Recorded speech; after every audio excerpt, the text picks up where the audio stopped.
New arrival tayo ngayon. We have a budget friendly hatchback. Sa mga naghahanap dyan ng hatchback na sasakyan na limited lang yung budget nyo, ito we have now the Suzuki Celerio 2018 model automatic transmission with 37,000 odometer lamang. Ayan. Imagine mo, ang 37,000 odometer, apakaganda, apakasarap pa i-drive, lalong-lalo na syempre Bicol file and ang sarap pa, ang lamig pa sa loob, ang bango pa sa loob, ang linis din sa interior niya, although may mga minor dents, may portion na kailangan i-repair, pero basic na lang yan. Ano? May faded part siya, pero basic na lang din yon. Okay. Pero sa comfort niya, sa driving mode niya, napakaganda pa niya i-drive. Isa pa, many times ko na ito nasabi, many times sa kami nakagamit ng Suzuki Celerio, napakatipid niya sa gas, as in. Yes. Sobra. Di ba? Ang ganda niya i-drive, hanep. Ang handling niya, napakaganda ng handling niya, napakalambot ng handling niya, tapos wala siyang kabig, walang vibration, panalo. Ang brake niya napakalakas, tapos wala kang marinig na mga tunog-tunog sa pangilalim.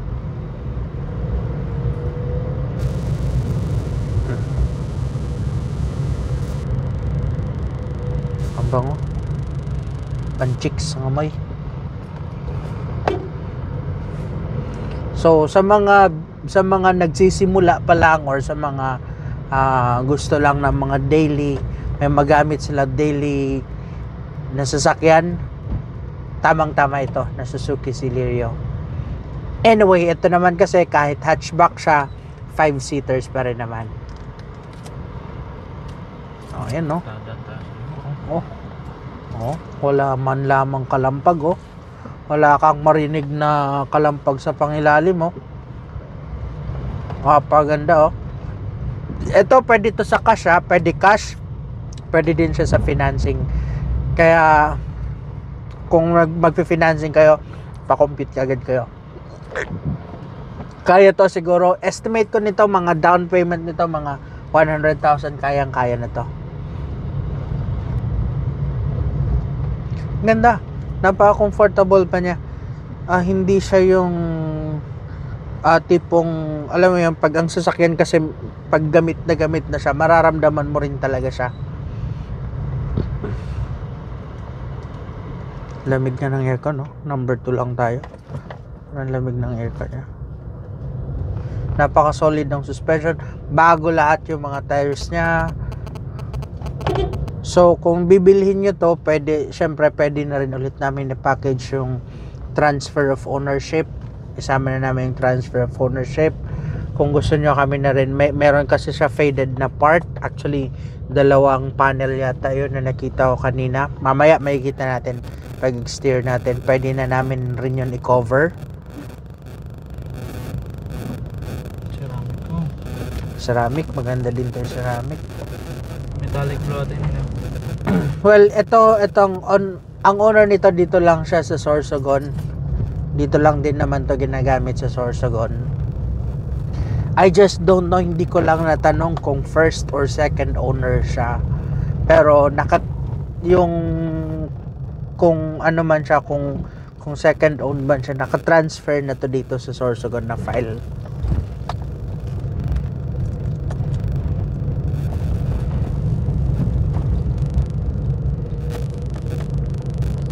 Pa, pambabae, pwede to. Maliit lang pati yung niya, ang body niya, so madali siya i-drive, madali siya i-maniobra.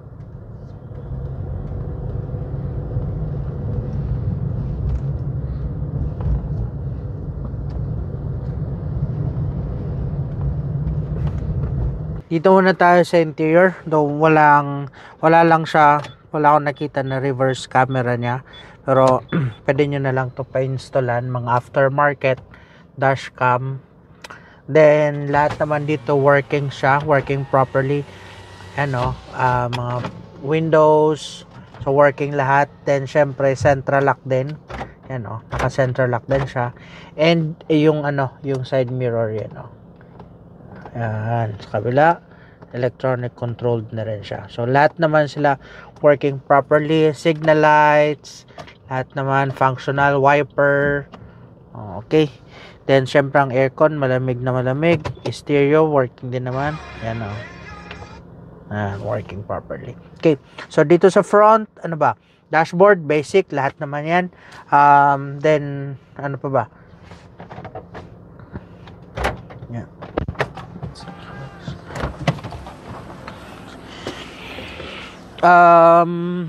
Seat cover, original seat cover pa to, so hindi pa siya napapalitan. Ewan ko lang, parang hindi pa nga din to natatanggal. And mattings niya still originals. Maayos pa yung mattings niya, yung mga pangilalim niya maayos pa. Then dito sa second row,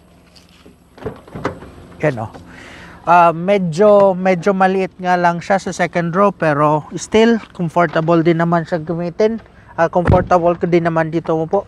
Maliit lang yung legroom niya. Yan So dito kasya dito mga tatlong passenger. 4 medyo siksikan na rin siya. Okay? Pinakalikod tayo. So eto maganda siya kasi naka-wiper ka na sa likod. May iba kasing hatchback na walang wiper like Hyundai Ion, ano pa ba. So eto maganda siya kasi naka-wiper na. Then dito sa pinakalikod, ayan yung pinakalikod niya. Andyan din yung spare tire niya, naka-donut spare tire siya. Andyan din yung tools. So kompleto tayo. Okay. Exterior. Check na natin, simulan na natin dito. Sa taillight niya, wala naman siyang basag. So buo yung taillight niya, wala kang papalitan. May reverse sensor na rin siya. Ang bumper niya, although may mga scratches, pero tolerable naman. So, nasa sa inyo na lang kung gusto niyo yan ipa-repaint. Okay? Then, dito sa side, kailangan lang nito ng konting buff, pero maayos pa naman. May mga watermarks. Madali na lang to.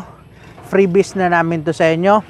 Sa tires niya, lahat na tires, front and back, bago po yan lahat. At syempre naka drum brake sa likod, naka disc brake naman siya sa front. Okay. Ito yung sinasabi ko sa inyo na faded part. Ito, faded part siya. So hindi ko alam kung kakayanin pa to i-buff, pero kung paint na talaga yung damage, obligado nang i-repaint. Then meron din siyang dent dito. Okay. Same sa bumper, yan faded na yung bumper niya. So definitely kailangan na talaga i-repaint ang bumper. Ito may mga minor dents, pero kaya naman to sa kaya pa to sa buff na iba. Okay. And this one. So siguro all in all, ilan siya? 3 panel kung isasabay pa yung bumper sa likod, pang-4 yung bumper sa likod. Okay, what else? If ever sa amin nyo to kukunin, syempre, i-cover na namin to. And tingnan natin kung ano pa yung kaya. Basta, ito i-cover namin, tapos yung sa bumper. Okay? Siguro ito mga malilit na scratches, which is tolerable pa rin naman siya and normal naman kasi second hand na sasakyan. Mga ganito, pwede na natin ito i-consider. Okay?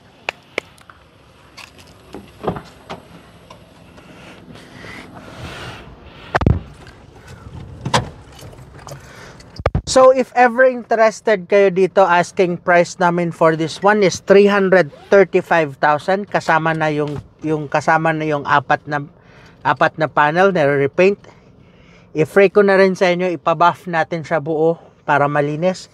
Ipalis natin yung watermarks para malinis. Ano pa ba? I-free ko na rin sa inyo ang yun na yun. Baka detailing, diri man kay po na to. Oo, hindi naman kailangan. Yung exterior lang talaga. May mga kailangan lang i-retouch sa exterior. So yun na yung i-cover namin. So I think 335. So kaya na yun. Kaya yun, yung apat na yun. Okay? Ceramic. Hindi na kaya, boy. Hindi na kayo. Sorry. Additional na lang. Ceramic coating, hindi na talaga kaya. Pero kung gusto niyo Ano na? Glass lang, glass. glass coating, pwede siguro. Pero hindi, kung gusto niyo magpa-ceramic coating, bibigyan ko na lang kayo ng discount. Usually kapag ganito ang ceramic coating ng ganitong sasakyan is nasa 8,000, bigyan ko na lang kayo ng discount. Pwede pa yun. Okay? So yun, pwede to sa cash, pwede din siya sa financing. So if ever interested kayo, tawag agad kayo. Okay?